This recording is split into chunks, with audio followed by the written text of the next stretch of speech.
Hey guys, welcome to our review of Mashin Sentai Kiramager, episode 16. Yes, alright, I knew that from the beginning. As always, I'm your host, Broken Stratos. Here with me today we have Cinder Blaze. Dude, welcome back.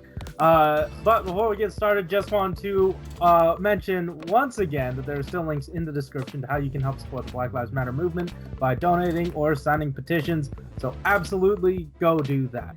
With that said, let's hop in to our thoughts and then to your thoughts. And anyways, I thought this was really good. I said this, and I want to echo this from what I said at the end of the watch along. I really appreciated that they did not lampshade a genuine ending and just had the romance play out and be cute. Like, I was so into that. Yeah, I'm glad that Silver got his MILF, because, like, honestly, like, God damn it. like this, I feel like I've seen stuff like this multiple times where she's moved on and it's all depressing. It's like, yeah, like, what'd you expect? But, you know, they kind of, like, they threw him a bone here, and I'm kind of glad that, like, the writers kind of want to keep these characters happy and stuff. Don't think we'll ever get her again, but Yeah. you know, if they do bring her back, like even for like one more episode, that would be like phenomenal. Like, I wouldn't even know.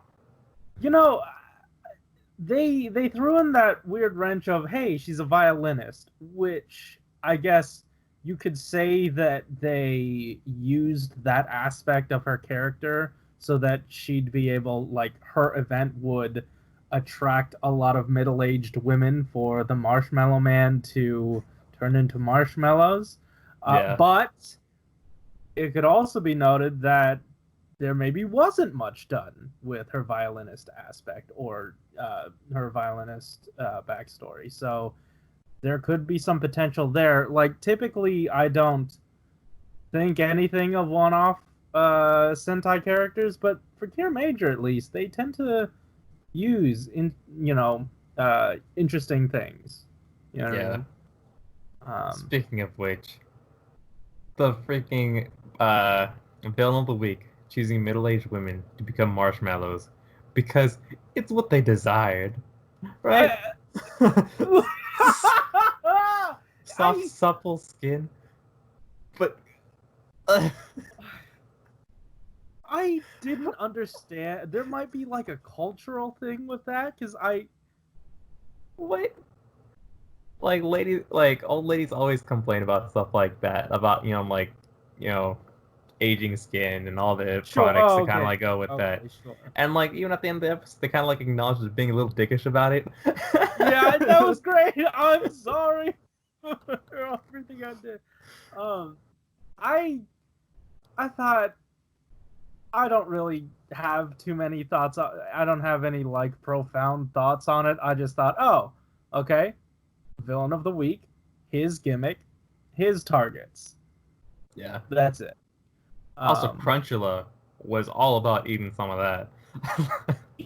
dude, I'm loving Crunchula a lot more. He's amazing. He's just yeah.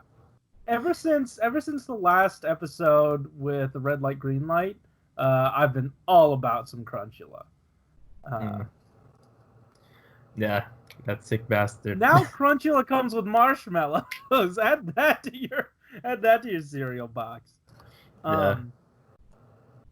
And hey, we got some very genuine stuff out of Green with Senna, and like that was really great too.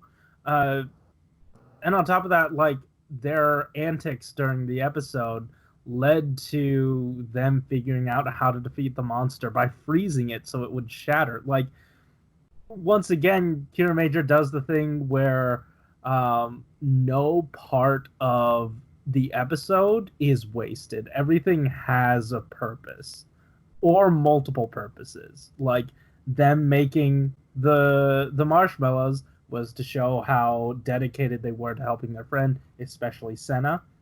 And then Silver showing his, I guess, aversion to this, or just not really quite understanding it. it showed that while also giving them the solution they needed to defeating the monster. So there's quite the economy of, I guess, meaning behind everything, every scene in the episode. Yeah, they set up like a lot with that scene. Just kind of seeing, and like it made a lot of sense. It just characterized like Silver not giving a crap. That's why he stuck the marshmallows in the freezer, because you can't tell what anything is over there. So you know what? Like that could have totally been an oven, whatever he stuck it in. I mean, yeah, it looked like a fridge, but with everything kind of being the Kiramager set. I mean, what a strange argument to make for him. That, oh man, I don't know what any of this stuff looks like. What are you talking about? It's a fridge. Well, dang, sucks for him. I try to defend him. I did genuinely like his backstory though. Like, it created some very nice drama, and it was nice to see that, genuine conclusion to it. Yeah. There was another thing I really liked in the episode. Oh yeah, we were talking about it right after the episode, right after the watch along, and it was like, typically we're like, oh yeah, shelve a character if you don't need one.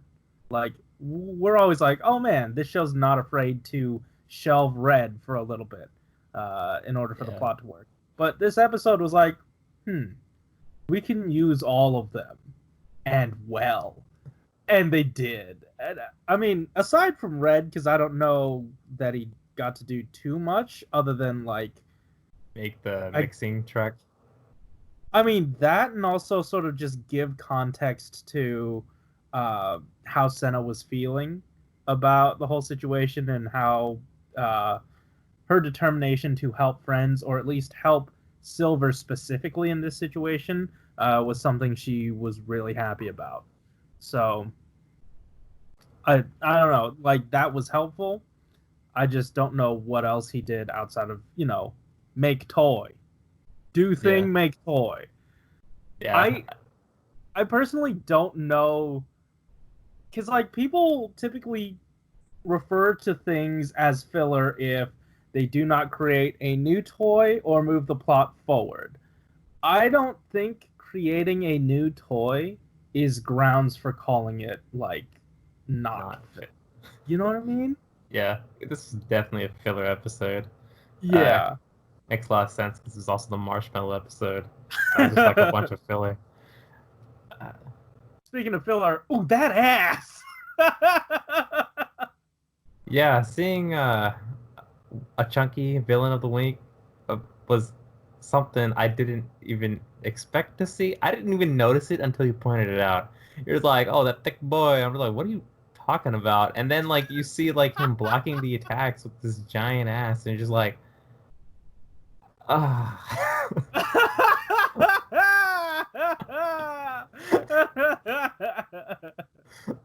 Jeez. Yeah. And the way he was just kind of styling on them was just, I mean, it made me feel a little bit better about my weight, like. Yeah, I know.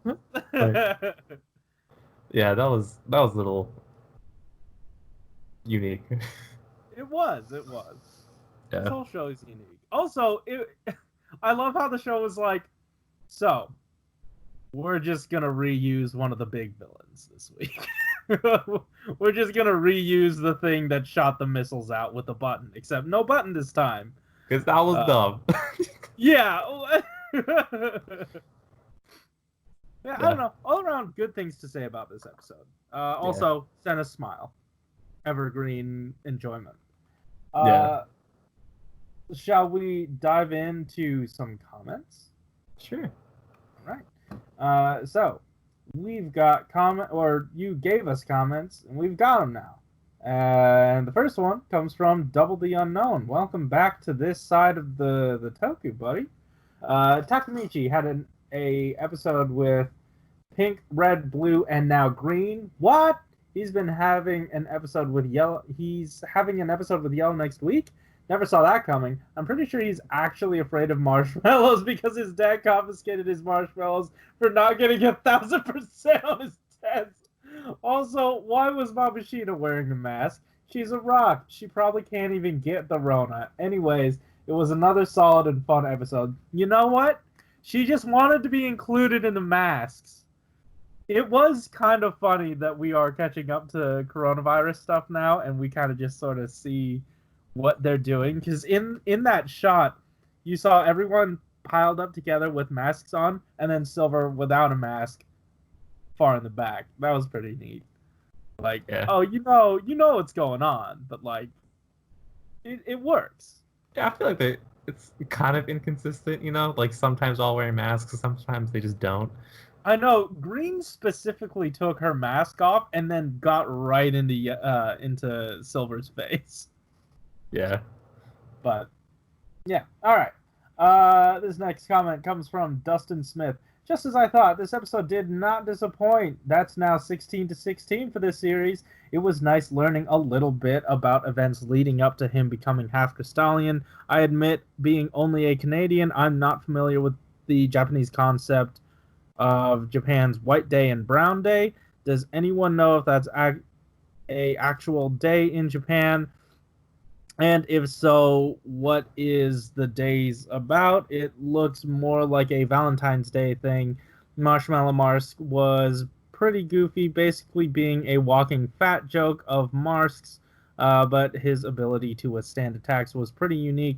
Mashin Magellan debut was done a little cheaply than Mashin Duston's, but ultimately it was creative how Judo was reminded of them stirring the marshmallow mixture. And that's how he comes up with the idea to make the cement mixer. I'm excited to see.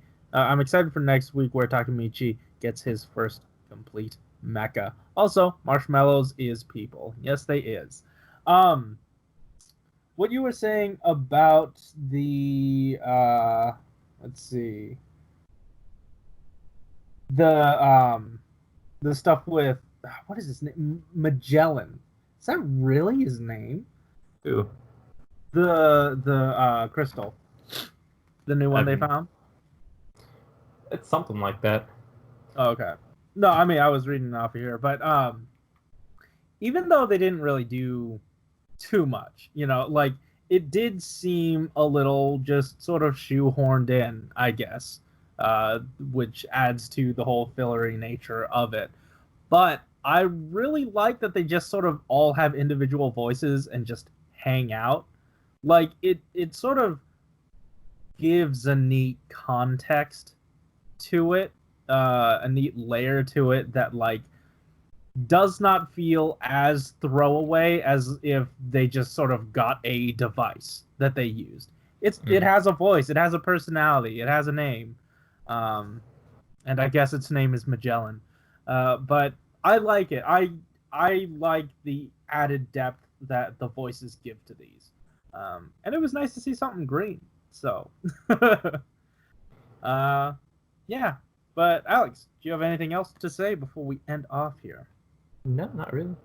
All right, cool. So, guys, thanks for watching. If you like this episode, hit that like button and subscribe if you want to hear more from us each week. Tell us in the comments down below what you thought about our thoughts about your thoughts about this episode. And hey, always, there is a link in the description down below to how you can help support the Black Lives Matter movement. So go on in there, sign petitions, donate money, whatever you can do. As long as you do it, it absolutely helps. And one last thing before I forget. Today, the day that this episode goes up, we are doing a live stream at like 7:30, 8 Pacific Standard Time to coincide with the Kamen Rider Saber press conference. And we're just going to be hanging out with some of my friends, Rai, the Shikuan Shinobi, and Chris of Long's Toys, the Geek Each Week guys, or Geek Each Week team. Yeah, so hang out with us if you so choose, and if you want to find out more about Kamen Rider Saber. Thanks for watching. Keep it juicy. See ya.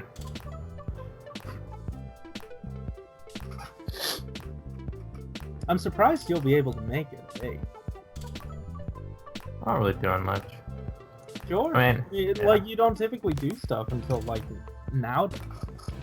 Yeah, but my schedule's been a little bit more free.